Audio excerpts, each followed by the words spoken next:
compared to the exponentially more powerful experience you can have by being conscious and releasing habitual patterns. And tomorrow, being Thanksgiving, is the jumping off point. The next 5 weeks are essential, are vital, and are so deeply important, because every time you turn on the TV or the news or the newspaper or the internet, or every time you talk to someone, what you're hearing is shit is hit the fan and we're screwed.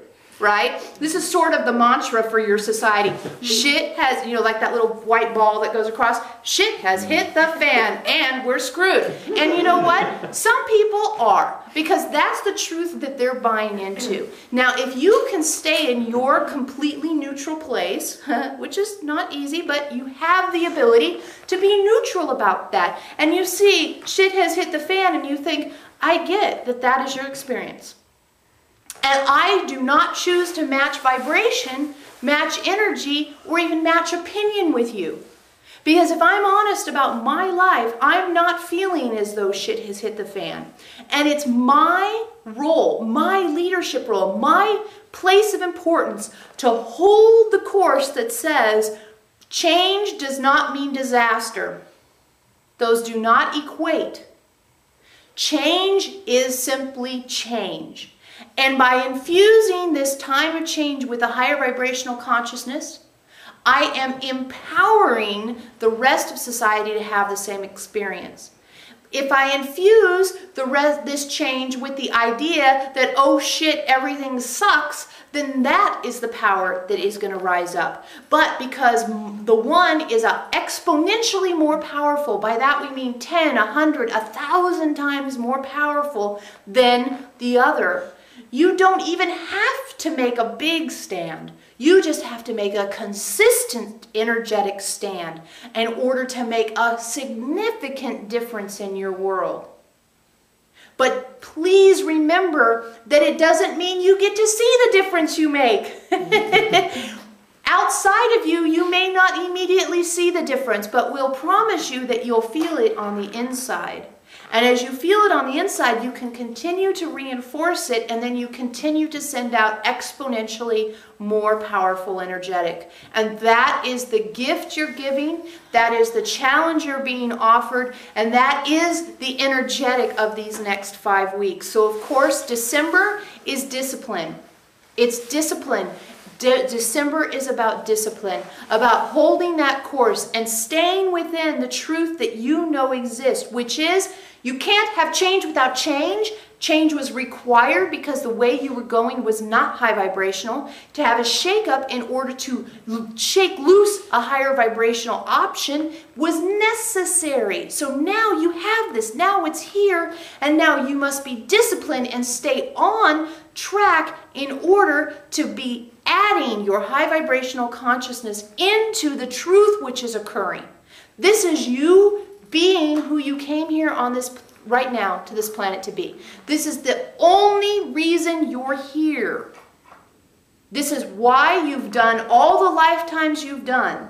This is why you've had all the experiences you've had. You are in this moment right now for the opportunity to hold the vibration, to be disciplined about staying in a neutral, high vibrational space. And that means that when you are triggered, not if, but when you are triggered, you don't ride that horse. You say, oh, pretty horsey, I'm not going to ride you today. I don't care what Aunt Edna says. I don't ride that horse anymore. Period. You don't fall into the habit of yelling and screaming or debating or any of that stuff. You don't fall into the habit of judgment. You don't fall into the habit of gossip just because it's there. Everything's there. Everything's there. There's food that you'd love to eat, but you know it doesn't make you feel good. There are probably drugs and alcohol that you'd love to do, but you know it doesn't make you feel the way you want to feel. There's all kinds of things that you actually have the urge to do on a regular basis, but you've learned to edit them out. You edit them out. When you see an attractive person walking down the street, part of you thinks, oh boy, I would sure love to run my fingers through that beautiful brown hair. Yes, of course you have that thought, but you have an editor that says, okay, well, we don't do that. That's not on the list of things we do. So it goes away really, really fast. The goal here is to get Aunt Edna in that same place. Like, oh yes, Aunt Edna riding that horse? That goes into the trash can right away. Delete. Not interested. It isn't as though you have urges that you have to satisfy. It's that you're habitual around your urges and they are not as powerful as they used to be, but you have to stand up to them and say, I'm making a spiritual choice using free will not to play your game. Because I know that every instant I spend in a high vibrational, conscious, neutral, observational place infuses in me the opportunity to be of service and the opportunity to invest in me, not in the gossip about so-and-so, not in the da-da-da, not in the da-da, but to invest in me and my experience of existing from a high vibrational place, which is a self-replicating, self-fulfilling, keeps happening, builds on itself process. And you're invited for the next 5 weeks to do nothing but concentrate on that. Now, you can still go shop for Christmas presents. You can still go and sing carols. You can still do whatever it is you like to do with the holiday season. But how about looking at what you do? Now, many people have a lot of tradition around the holiday season, maybe Christmas traditions, right? You know, this is the ornament that always goes here, or we always hang our stockings here. It doesn't mean you don't get to do those things. It doesn't mean you resist those temptations. It means you do it with consciousness. So when you put that angel on the top of your Christmas tree, it's not just, oh, stick it up there. It's, why do I have this ornament? Why is it important to me? What does it mean to me? What does it show me? What does it represent? How does it make me feel? Demand more from your experience. We talked about this recently. Demand more from your experience than simply habituating. Now, some people might think that this requires a lot of time. You know what? You have so much brain space to spare when you get out of hamster wheel thinking that you can spend a couple extra seconds thinking about the angel if you're not beating yourself up about what you said to your boss last week. You know, 485 times. I don't have time to think about that damn angel because I'm busy thinking about what I should have said to my boss. Okay, that's habitual thinking too. That's taking up all kinds of space. But as you clear that out and you have more brain space to work with, you have the opportunity to be really conscious about the experiences you're having and not just blow through them because you've always done it that way in the past.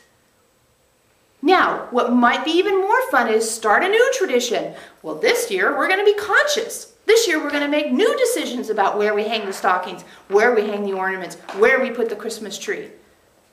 It's not just we've always done it that way, so get it done quick because we don't have any time. I'm too busy. You're freeing up opportunities for more space to accomplish your experiences by not habituating. Habituating involves so much RAM usage, like if it was a computer, it uses up so much of your RAM because it has packages associated with it, and not the fun kind that you get to unwrap, the kind that, you know, come back to when you were 5. And every time you do those damn stockings, you've got all this other crap you have to think about. So if you start a new tradition and you do it consciously, you don't take all that stuff from since you were 5. You can take just the parts that serve you high vibrationally. Allow yourself the freedom to be non-habitual. And you will find that it becomes a healthy pattern that serves you deeply. And this is what we hope for you over the next 5 weeks. And we will express gratitude, because it's Thanksgiving, for you being able to do this as much as you possibly can. And you will feel good about having done so. Okay, before we get into the energies of 2009, why don't we have a little conversation about what we just covered?